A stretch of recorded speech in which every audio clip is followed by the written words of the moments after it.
Hey you guys, Steph here and welcome to a brand new video. And I don't usually make videos like this one. I usually stay behind my microphone and start doing content that is scripted and written and rewritten multiple times. But I decided to do different hot takes on videos in order to actually making more improvised content that is easier to make but has some depth into it. Something that you guys might not know about me is the fact that I'm a journalist. I graduated from journalism way back in 2019, and reading articles, being up to date with news and all of the sort has been part of my job for the past 3 years. I really like it and I consume this content daily. And one of the places that is the best for news gathering and being up to date with stuff is actually Twitter. Even though Twitter can be sometimes an amazing wasteland where ideas go to die, it's actually pretty good to see what the community has to say about a specific product or a specific service. And something that is really important about this is the fact that a lot of people hate with all their might specific gaming journalism sites. Things like IGN, GameSpot, Kotaku, Game Informer, Nintendo Life, all of the sort. And they hate it because of how biased or sometimes how incongruent it can be with their actual reviews. People saying that a game is really good, but it has a really bad story. People saying that the game has an amazing story, but with a really bad gameplay. And people are tired of it, even to the point that many people have boycotted these sites, asking why do they even exist? Should we even trust these sites? Should you even trust these big gaming organisms? And the answer is yes. Of course, you should definitely trust them. Of course, you should read their articles.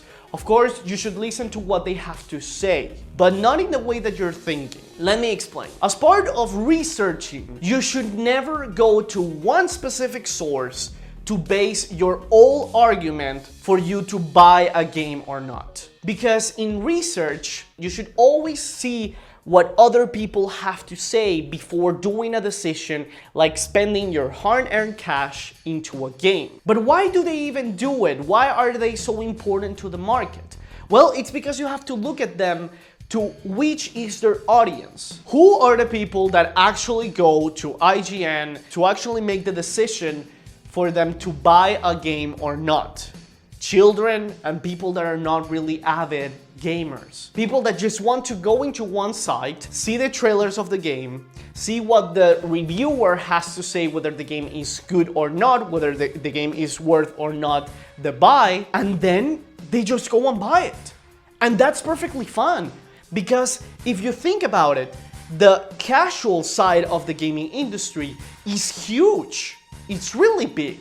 If I have my little cousin looking at Crash Team Racing and he tells me that the game is really good because IGN said so, at this moment he doesn't have the same amount of hindsight that I have of racing games, and that's fine. That's perfectly fine, and these sites cover a specific niche. But these sites should only be treated as specific guidelines towards a game. You should always research different sites at the same time, see what all of them have to say, and once you do all that, then you can make your decision whether or not you're going to buy a game or not. That's why I love Metacritic so much, because it compiles all the reviews from the different gaming journalism sites and the user reviews. And that's fantastic, and I love the fact that they do it. And another thing that is really important that a lot of people have to fucking chill is the fact that these are people. There might be a remaster or a re-release of a specific game, but the review was made by another guy.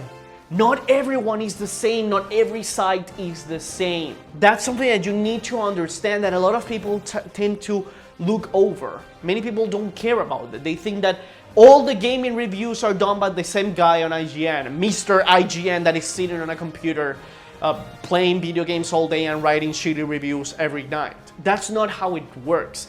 There are people that really play their games and have their own personal bias and opinions towards specific genres. I hate horror games, and I can assure you that if I ever do any review on a horror game, it's going to have a terrible score because I dislike them. Does that make games like Phasmophobia bad? No, it should never be like that because that's just my opinion. And I am just some guy. You can actually agree with me and with my opinion. But that's because I convinced you on a view that's mine. And you made it yours. But I should never be your only source of information. But that's just my take. Let me know what you think in the comments below. Do you think something like IGN, GameSpot, or other sites should definitely die off? If you have one specific site that you like the most, which one is it? I, for once, really like Kotaku. I think that they have really good articles and the reviews are pretty nice. But that's just my opinion. If you liked the video, please hit the like button. If you want to see more of my content, consider subscribing. And if you like videos like this one, let me know in the comments as well. I will see you guys pretty soon. Bye bye!